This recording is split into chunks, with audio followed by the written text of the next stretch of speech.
بسم الله الرحمن الرحيم قل هو الله أحد الله الصمد لم يلد ولم يولد ولم يكن له كفوا أحد. அந்த ஏகனாகிய அல்லாஹுவின் சாந்தியும் சமாதானமும் நம்மிடம் மேலாக நேசிக்கக்கூடிய நபிகள் நாயகம் ஸல்லல்லாஹு அலைஹி வஸல்லம் அவர்களின் மீதும் இந்த உலகத்தில் வாழக்கூடிய அனைத்து முஸ்லிமான மக்கள் மீதும் என்றென்றும் நின்று நிலவட்டுமாக. அல்லாஹுவின் மாபெரும் கிருபையினால் தமிழ்நாடு தௌஹீத் ஜமாத் தஞ்சை வடக்கு மாவட்டம் மேலக்காவிரி கிளை 1 சார்பாக பெண்களுக்கான தர்பியா ஏற்பாடு செய்யப்பட்டிருக்கிறது. இத்தர்பியாவின் துவக்க நிகழ்ச்சியாக தலைமை உரையாக சகோதரர் ஜாவித் டிஎன்டிஜே கிளை தலைவர் அவர்கள் எங்கே செல்கிறது சமூகம் என்ற தலைப்பில் உங்கள் முன்னால் உரையாற்றுவார். வார்த்தைகளில் சிறந்தது அல்லாஹ்வின் வார்த்தைகள் என்றும், வழிகாட்டுதல் சிறந்தது நபிகள் நாயகம் ஸல்லல்லாஹு அலைஹி வஸல்லம் அவர் வழிகாட்டுதல் என்றும், காரியங்களில் மிக மிக கெட்டது மார்க்கத்தில் பிதஅத்துகளை உண்டாக்குவது, ஒவ்வொரு பிதஅத்தான காரியம் வழிகேடு, ஒவ்வொரு வழிகேடும் உங்களை நரகத்திற்கு தான் கொண்டு போய் சேர்க்கும் என்பதனை நபிகள் நாயகம் ஸல்லல்லாஹு அலைஹி வஸல்லம் அவர்கள் தங்களுடைய ஒவ்வொரு சொற்பொழிவிலும் இந்த மனித சமுதாயத்துக்கு எச்சரித்ததை நானும் இங்கு நினைவு கூர்ந்தவனாக இந்த தலைமை உரையை ஆரம்பம் செய்கின்றேன். பொதுவாக தர்பியா நல்லொழுக்க பயிற்சி வகுப்பு என்பது நமது ஜமாத்தின் சார்பாக அவ்வப்போது மக்களை ஒருங்கிணைத்து வைக்கப்பட்டு வருகின்றது. இது போன்ற நிகழ்ச்சிகள் ஏன் வைக்கின்றோம், எதற்காக வைக்கப்படுகிறது என்பதனை விளக்குவதற்காகவே இந்த தலைமை உரையினுடைய தலைப்பு தேர்வு செய்யப்பட்டிருக்கின்றது. பொதுவாக நாம் வாழக்கூடிய இந்த காலத்தில் நமது சமூகம் எந்த பாதையில் செல்கின்றது என்பதனை ஒரு கணம் சுய பரிசோதனை செய்து பார்க்க வேண்டிய இடத்துல நாம் இருக்கிறோம். ஏனென்றால் சமூகம் நல்ல சீர் பெற்று அது நேரிய வழியில் செல்கின்றது என்றால் அந்த சமூகம் பிற சமூகத்துக்கு எடுத்து சொல்லக்கூடிய ஒரு சமுதாயமாக திகழும். திருமறை குர்ஆனில் அல்லாஹ் கூறக்கூடிய நேரத்தில் வல்தக்கும் மின்கும் உம்மத்துன் யதுஊன இலல் ஹைர் வ யஅமுரூன பில் மஅரூஃபி வ யன்ஹவுன அனில் முன்கர், அதாவது உங்களில் ஒரு கூட்டத்தார் இருக்கட்டும், அவர்கள் நன்மையை ஏவி தீமையை தடுக்கக்கூடிய கூட்டமாக இருக்க வேண்டும் என்று அல்லாஹ் தன்னுடைய திருமறை குர்ஆனில் இந்த வசனத்தை குறிப்பிட்டு காட்டி சொல்கின்றான். அப்போ நாம் சமூகமாக வாழ்ந்தால் அந்த சமூகத்தில் தீமைகள் நடக்குது, கெட்ட விஷயங்கள் அரங்கேறுகின்றது, மக்கள் பாதை மாறி செல்கின்றார்கள், இப்படிங்கிற ஒரு நிகழ்வு ஏற்பட்டாலே அந்த இடத்துல சீர்திருத்தம் அப்படிங்கிறது சமூகம் தானாக செய்ய வேண்டிய ஒரு பொறுப்பு. எங்கே செல்கிறது சமூகம் அப்படிங்கிற தலைப்பே என்ன சொல்லுது அப்படின்னா, ஒரு பாதையில் போகணும் சமூகம், ஆனால் அந்த பாதையில் போகாமல் பாதை மாறி போகக்கூடிய நேரத்தில் கேள்வி எழுப்பப்படும்ல, அந்த கேள்வியை போன்று தான் தலைப்பு இருக்கும். இதை ஒரு உதாரணம் கொண்டு புரிந்து கொள்ளலாம்.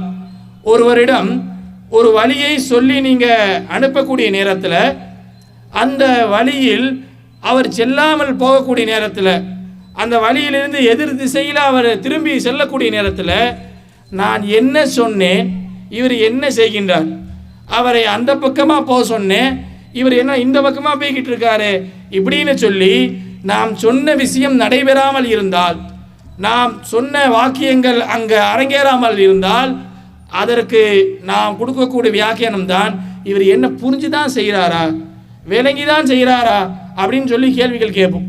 இதை தான் படைத்த ரப்பு நம்மை படைத்து விட்டு நம்ம கிட்ட நிறைய விஷயங்களை சொல்லியே நம்மளை அனுப்புனான். என்னது, நம்ம ரப்பு நம்ம கிட்ட சொல்லி அனுப்புனானா?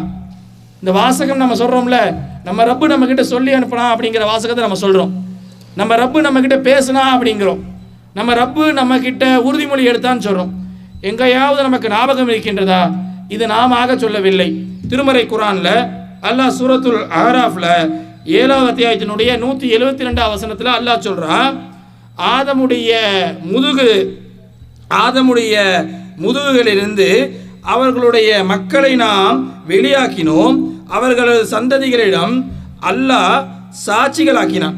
அல்லாஹ் என்ன சொல்றான் இந்த வசனத்தில்? ஆதமுடைய முதுகை நம்ம தடவணும். ஆதமை படைத்த ஆதமுடைய முதுகை நாம் தடவி அந்த முதுகிலிருந்து அவருடைய சந்ததிகளை நாம் வெளியாக்கினோம் அப்படிங்கிறான். சந்ததிகளை வெளியாக்கி சாட்சிகளாக்கினோம் அப்படின்னு சொல்லி அல்லாஹ் சொல்றான். நான் உங்கள் இறைவன் அல்லவா அப்படிங்கிற மாதிரியான ஒரு கேள்வியை இறைவன் இந்த ஆதமுடைய சந்ததிகள்கிட்ட கேட்கின்றான். அதற்கு அவர்கள், ஆம், இதற்கு நாங்கள் சாட்சி கூறுகிறோம் என்று கவனமற்று இருந்து விட்டோம், இதை விட்டும் நாங்கள் கவனமற்று இருந்து விட்டோம் என்றோ, இதற்கு முன் எங்களின் முன்னோர்கள் இணை கற்பித்தனர், நாங்கள் அவருக்கு பின் வந்த சந்ததிகளாக இருந்தோம், அந்த வீணர்கள் செயலுக்காக எங்களை நீ அழிக்கிறாயே என்று கியாமத்து நாளில் நீங்கள் கூறாது இருப்பதற்காக இவ்வாறு நாம் உறுதிமொழி எடுத்தோம்னு சொல்லி அல்லாஹ் சொல்கிறான். அல்லாஹ் இங்கே என்ன பண்ணுறான் அப்படின்னா எவிடன்ஸ் கிரியேட் பண்ணுறான். என்ன மாதிரி எவிடன்ஸு? நாளை மறுமையில் படைத்த ரப்பு முன்னாடி போய் நின்று, இறைவா எனக்கு படிக்க தெரியாது, இறைவா எனக்கு எழுத தெரியாது, இறைவா நீ அருளிய வேதத்தை அரபியில் எனக்கு ஓத தெரியாது, இப்படியெல்லாம் சொல்லி, ஆகையினால் என்னால் நீ சொன்ன மாதிரி நடக்க முடியாது, நடந்திருக்கிறதுக்கு வாய்ப்பு நான் படிச்சிருந்தா எழுதியிருந்தா நீ சொல்லக்கூடிய உபதேசம் என்னை வந்து சேர்ந்திருந்தா நான் சரியாக நடந்திருப்பேனே அப்படின்னு சொல்லி இறைவன்கிட்ட மன்றாடக்கூடாது என்பதற்காக படைத்த ரப்பு என்ன பண்ணுறான்? எப்போ ஆதமை படைத்தானோ அப்பவே அவருடைய சந்ததிகளை வெளியாக்கி உறுதிமொழி எடுக்கிறான், சாட்சி எடுக்கிறான். ஒருத்தர்கிட்ட சாட்சியாக உறுதிமொழி எடுப்பதாக இருந்தால் எப்பொழுதும் எடுக்க முடியும். ஒரு சிறுவனாகவோ அல்லது ஒரு குழந்தையாக இருக்குது, அப்படி இருக்கக்கூடிய பருவத்திற்குரிய ஆட்டேந்தோ சாட்சியோ அல்லது உறுதிமொழி எடுக்க முடியுமா? கண்டிப்பாக முடியாது. ஆனால் அல்லாஹ் உறுதிமொழி எடுத்ததாக சொல்கிறான்னா நமக்கு எல்லாமே விவரம் அறியக்கூடிய ஒரு நிலைக்கு நம்மை மாற்றி தான் இறைவன் நம்மள்கிட்ட சாட்சி எடுத்திருக்கான் என்பதனை இந்த வசனத்திலிருந்து ஆழமாக புரிந்து கொண்டு இந்த இடத்துல நம்ம சிந்திக்க வேண்டியது என்ன தெரியுமா? அல்லாஹ்ட்ட சாட்சி சொன்னதையே நம்ம மறந்துருக்கிறோம். நம்ம படைத்த ரப்புகிட்ட நம்ம ஒவ்வொருத்தரும் தனிப்பட்ட முறையில் ரப்புக்கிட்ட சாட்சி சொல்லிட்டு அங்கிருந்து இறங்கி வந்து நம்ம என்ன பண்ணிட்டு இருக்கிறோம்? இங்கே நமக்கு தோன்றியவாறு விரும்பியவாறு வாழ்க்கையை அமைத்து கொண்டிருக்கின்றோம். இப்போ தெரிகிறதா கேள்வி? எங்கே செல்கிறது சமூகம் அப்படிங்கிற தலைப்பு ஏன் தேர்வு? இந்த சமுதாயம் ரப்புக்கிட்ட கொடுத்த உறுதிமொழியை அழகாக சரிவர செய்கின்றதா என்று கேட்டால் இல்லை.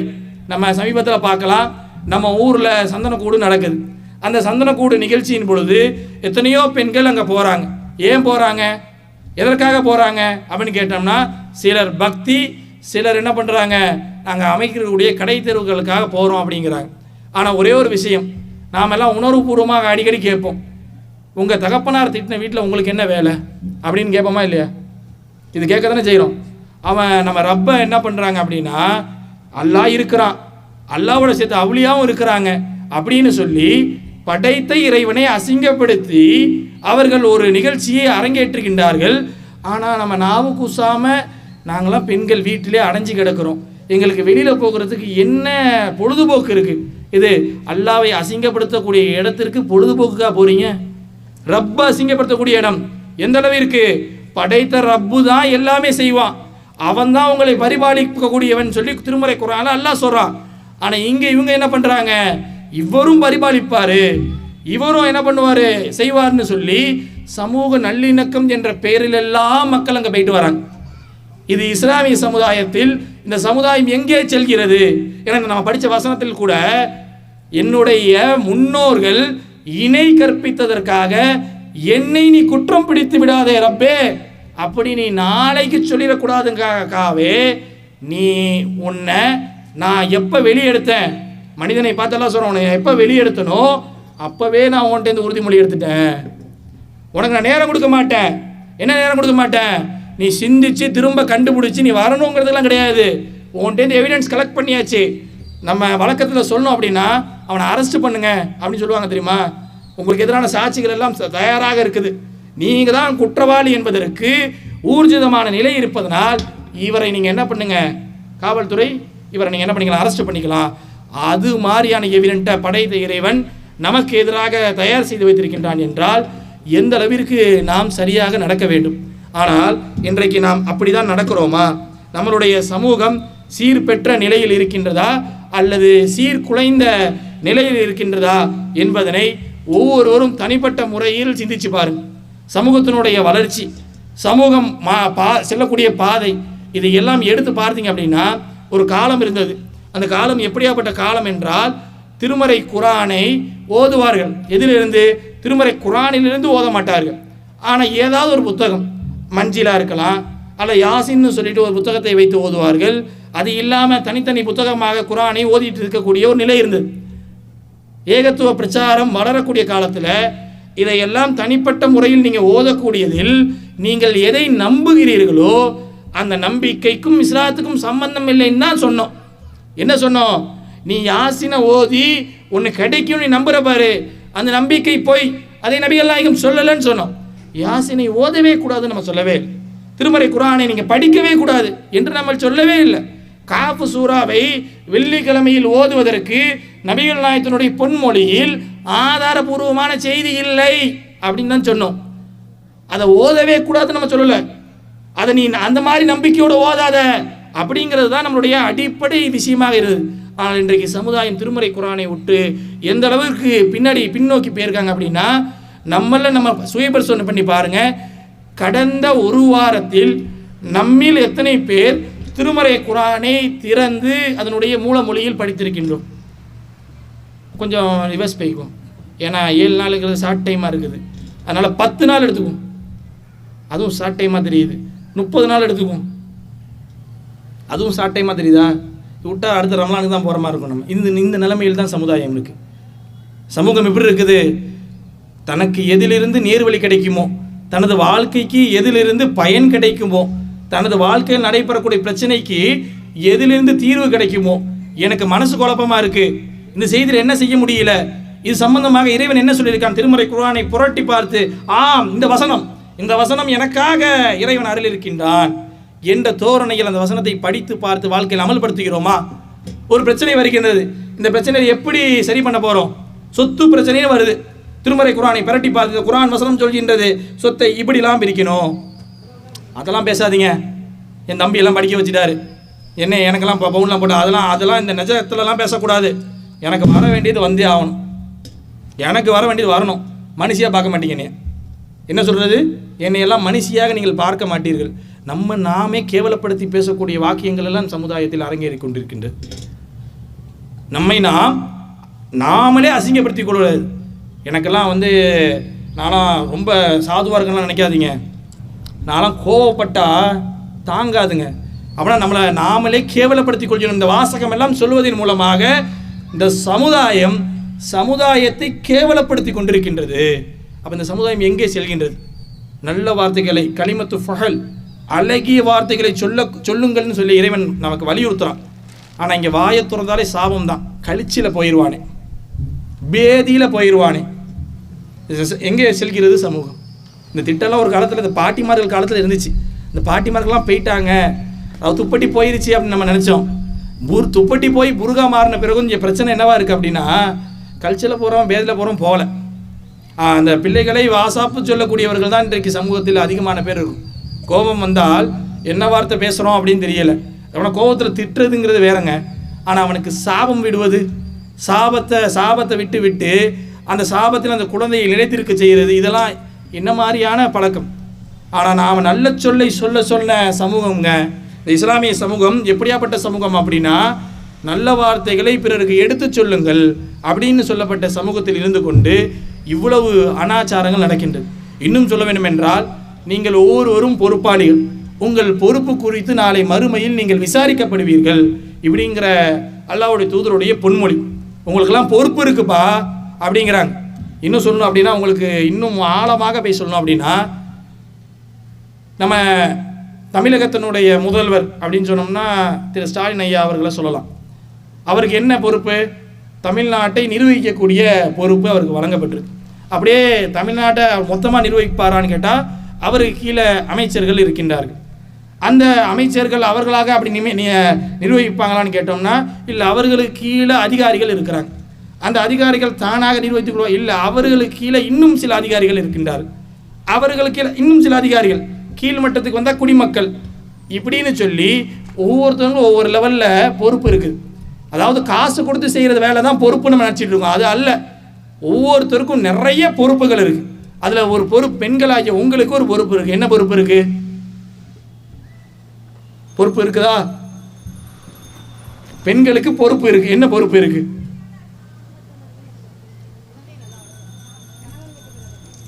ஏகப்பட்ட விஷயம் சொல்லலாம். பாருங்களேன், கூட்டத்திலே வந்து பார்த்தோன்னா நிறைய சொல்றீங்க. இந்த பொறுப்பை எல்லாம் நாம் சரிவர நிறைவேற்றுவோமா? குழந்தையை சரியாக வளர்க்கின்றோமா? அதாவது நம்மளுடைய பொருளாதாரத்தை சரிவர நிறைவேற்றுகின்றோமா? நமது வாழ்க்கையை சரியாக வைத்திருக்கின்றோமா? இப்படின்னு சொல்லி கேள்விகள் அடுக்கடுக்காக கேட்டுக்கொண்டே போகலாம்.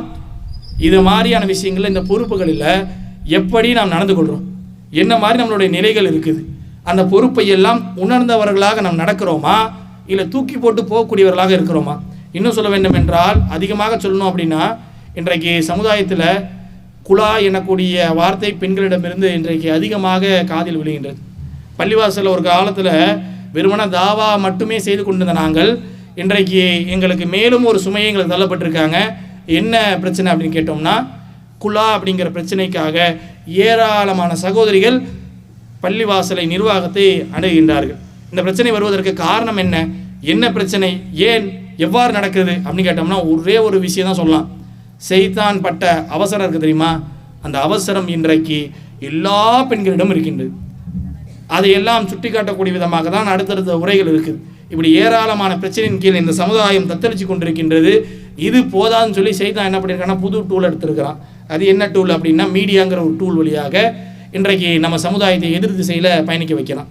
எந்த அளவுக்கு அப்படின்னா, இன்றைக்கு பெண்கள் முதல் கொண்டு ஒரு காலத்தில் ஸ்டேட்டஸில், அதாவது நம்ம டிபின்னு சொல்லுவாங்கள்ல, அந்த டிபியில் ஃபோட்டோ வைக்கிறத ஒரு பெரிய பிரச்சனையாக பார்த்த இன்றைக்கு சமூகம் இன்றைக்கி தங்களுடைய முகங்கள் மூலியமாக அவங்களுடைய டோட்டல் தோற்றத்தையுமே வீடியோ வழியாக யாருக்கும் நம்மளை காமிச்சிக்கலாம், அதெல்லாம் தப்புலாம் கிடையாது, அதன் மூலமாக வளர்ச்சி இருக்கின்றது, அதன் மூலமாக வருமானம் இருக்கின்றது, இப்படின்னு சொல்லி சமூகம் என்ன பண்ணுதுன்னா இன்னைக்கு அதில் ஃபோக்கஸ் பண்ண ஆரம்பிக்குது.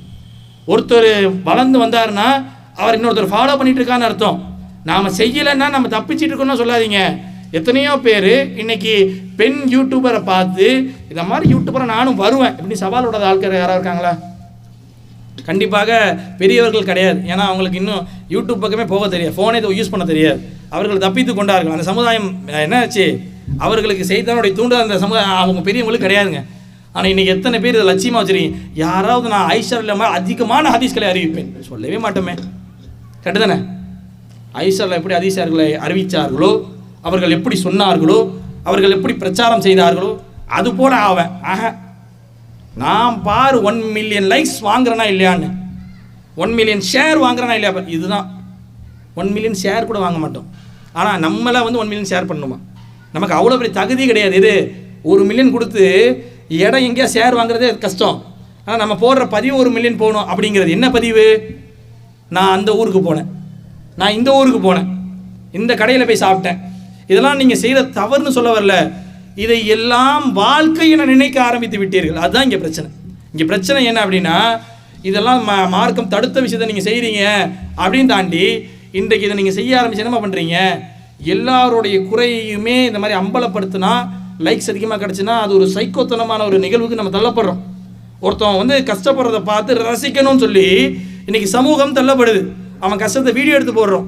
இன்றைக்கி அந்த ப்ராங்க்லாம் சொல்கிறாங்க தெரியுமா? இந்த ப்ராங்க்லாம் எந்த வகையில் செய்யணும் அப்படின்னா, ஒரு மனிதன் கஷ்டப்படுவதை அதை அப்படியே காமிக்கணும். எந்த அளவுக்கு காமிக்கணும்?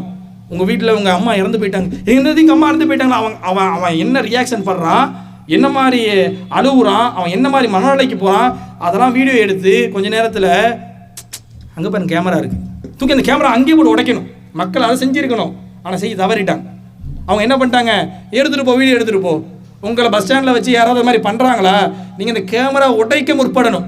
இப்படி முற்படுறீங்களா? இல்லை, நான் அந்த யூடியூப் சேனல் அந்த ஒரு வீடியோ எடுத்தாங்கல்ல, அது வரும், அந்த லிங்க் நான் அனுப்பியிருக்கேன் பாரு, வாட்ஸ்அப்பில் பாரு, இது வேற பரவுது.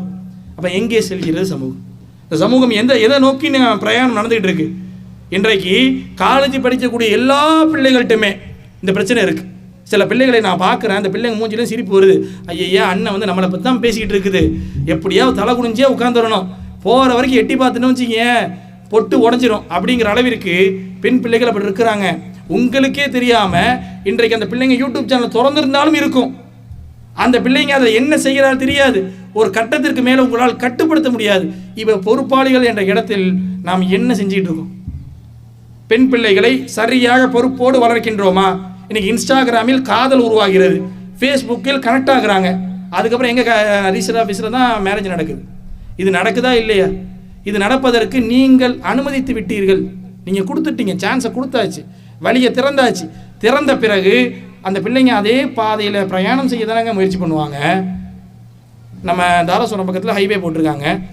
அந்த ஹைவேல போட்டாச்சுன்னு எல்லாருக்கும் தெரியும். அங்கேருந்து தஞ்சாவூர் வரைக்கும் போகலான்னு இந்த தகவல் தெரியும். திடீர்னு இந்த தகவலை கேட்டு ஒருத்தர் போகிறார். போகக்கூடிய நேரத்தில் ரோட்டில் கல் வச்சுருக்காங்க. சொன்னோம் தப்பாக சொல்லிட்டான் போல இருக்குது, ரோடே இல்லை அப்படின்னு சொல்லி திரும்பி வந்துருமா இல்லையா? இதை மாதிரி வழிகள் இருக்குன்னு அவங்களுடைய நண்பர்கள் அவர்களுக்கு எட்டி காமிச்சு சுட்டி காமிச்சு சொல்லக்கூடிய நேரத்தில் அந்த வழியை அந்த குழந்தை உபயோகம் செய்வதற்கு முயற்சி பண்ணும். அப்போ அப்படியாப்பட்ட வழியை போய் அதை தேடுறப்ப நம்ம வீட்டில் அந்த வாசலை அடைஞ்சிருக்குமா, தட்டி கேட்டாலும் தொடக்க முடியாதுமா அதெல்லாம் இப்படின்னு சொல்லி உணர்த்தக்கூடிய பேரண்ட்டாக நீங்கள் இருக்கிறீங்களான்னு கேட்டோம்னா, அதை அதட்டக்கூடிய தகப்பனார் இருக்கார்ல, அந்த தகப்பனாரை வந்து விமர்சிக்கக்கூடிய பேரண்ட்டாக இன்றைக்கு சமூகம் மாறிக்கொண்டிருக்கின்றது. இந்த சமூகம் இப்படியே போச்சு அப்படின்னா எந்த அளவிற்கு இது போய் நிற்கும் அப்படிங்கிற விபரீதங்களை உணர்ந்ததுனால்தான் நம்ம என்ன பண்ணுறோம் அப்படின்னா, நம்ம ஜமாத்தின் சார்பாக மக்கள் மத்தியில் பிரச்சாரத்தை முன்னெடுக்கணும். என்ன மாதிரி பிரச்சாரங்கள் முன்னெடுக்கணும்? எல்லாரையும் பழைய நிலைமைக்கு அவர்களை ஆர்கனைஸ் பண்ணி அவங்க எல்லாரையும் மார்க்க உபதேசங்களை கேட்க வைக்கணும். அவங்களாகவே அவர்களுடைய சீர்திருத்தங்களை செய்து கொள்ளணும். அவங்க சீர் பெற்ற பிறகு அவர்கள் வெளியே போய் என்ன பண்ணணும்? இஸ்லாமிய மார்க்கம் என்றால் இதுதான், இந்த மார்க்கத்தை நீங்கள் பின்பற்றுங்கள், எங்களை பாருங்கள், எங்கள் வாழ்க்கையை பாருங்கள், எங்கள் வாழ்க்கையில் கூடிய தூய்மையை பாருங்கள். நாங்கள் ஏன் இவ்வளவு தூய்மையாக இருக்கிறோம் என்றால் எங்கள் தூதர் நபிகள் நாயகம் ஸல்லல்லாஹு அலைஹி வஸல்லம் அவர்கள் தூய்மையாக இருந்தார். அவர்கள் தூய்மையாக இருந்ததன் காரணமாக நான் தூய்மையாக இருக்கின்றேன். எனது தூய்மைக்கு அடிப்படை நபிகள் நாயகம். நபிகள் நாயகம் இது எல்லாம் எங்களை எதற்காக செய்ய சொன்னார்கள் என்றால், இந்த உலகில் வாழ்ந்து மரணித்து அதற்கு பிறகு ஒரு நிரந்தரமான உலகம் இருக்கிறது. அதில் காலம் கிடையாது, நேரம் கிடையாது, வருடம் கிடையாது, அங்கே தான் நிரந்தரமாக இருக்க போகிறோம். அந்த உலகத்திற்கு எங்களை தயார் செய்ய சொன்னார்கள். நீங்கள் தயாராகிட்டீங்களான்னு கேட்குறாங்க. இதற்காக தான் எத்தனையோ பெண்கள் அவருடைய உடலை காமிக்கக்கூடிய நேரத்தில் கூட நாங்கள் பருதா அணிவதை எங்களது சுதந்திரமாக நாங்கள் நினைக்கின்றோம். என்ன சொல்லணும்? எங்களுடைய சுதந்திரமாக நினைக்கிறோம் அப்படின்னு சொல்லணும். இன்றைக்கி தனித்தனியே நீங்கள் இன்டர்வியூ எடுத்து பார்த்தீங்க அப்படின்னா, ஹிஜாபை சுதந்திரமாக நினைக்கக்கூடிய பிள்ளைகள் அதிகமாக இருக்கான்னு கேட்டோம்னா, அது எல்லாம் இன்னும் இருக்கட்டும். இந்த புர்கா போட்டால் எப்படி துப்பட்டி காலியாச்சோ, புர்கா கொஞ்ச நாள் காலியாகட்டும், நம்ம மாற்றிக்குவோம், ஸ்காப்பை சின்னதாக்கிடுவோம், புர்காவை தூக்கிடுவோம், இப்படிங்கிற அளவிற்கு குழந்தைகள் மாறிக்கொண்டிருக்கின்றார்கள். இதையெல்லாம் நிதர்சனமாக நடக்கக்கூடிய விஷயத்தை தான் உங்கள் முன் படம் போட்டு காமிக்கின்றோம். எனவே இது போன்ற பிரச்சனைகளில் இருந்தெல்லாம் குழந்தைகளையும் பெரியவர்களையும் உங்களுடைய உறவினர்களையும் வெளியேற்க வேண்டும் என்றால் நீங்கள் சீர் பெற வேண்டும். நீங்கள் சீர் பெற்றால்தான் பிறருக்கு எடுத்து சொல்ல முடியும். திருமறை குர்ஆன் தெளிவாக சொல்கின்றது. என்ன சொல்லுது? நீங்கள் செய்யாதை பிறருக்கு சொல்லாதீர்கள். நீங்கள் செய்யாத பிறருக்கு சொல்ல ஆரம்பிக்கிற நேரத்தில் உங்களுக்கு முதல்ல தகுதி இழக்கப்படுறீர்கள். அப்போ நீங்கள் ஒரு விஷயத்தை மார்க்கும்னு தெரிஞ்சுக்கிறீங்களா, உபதேசம் தெரிஞ்சுக்கிறீங்களா, உங்களுடைய தகுதியை அல்லாஹ் உயர்த்திக்கிட்டே போகிறான். அந்த தகுதியோடு நீங்கள் என்ன பண்ணுங்க? பிறருக்கு எடுத்து சொல்ல ஆரம்பிங்க, பிறருக்கு சொல்ல ஆரம்பிங்க. இது எல்லாம் என்ன பண்ணால் சைத்தானுடைய வலையிலிருந்து வெளிவருவதற்கான ஒரு வாய்ப்பை ஏற்படுத்தும்.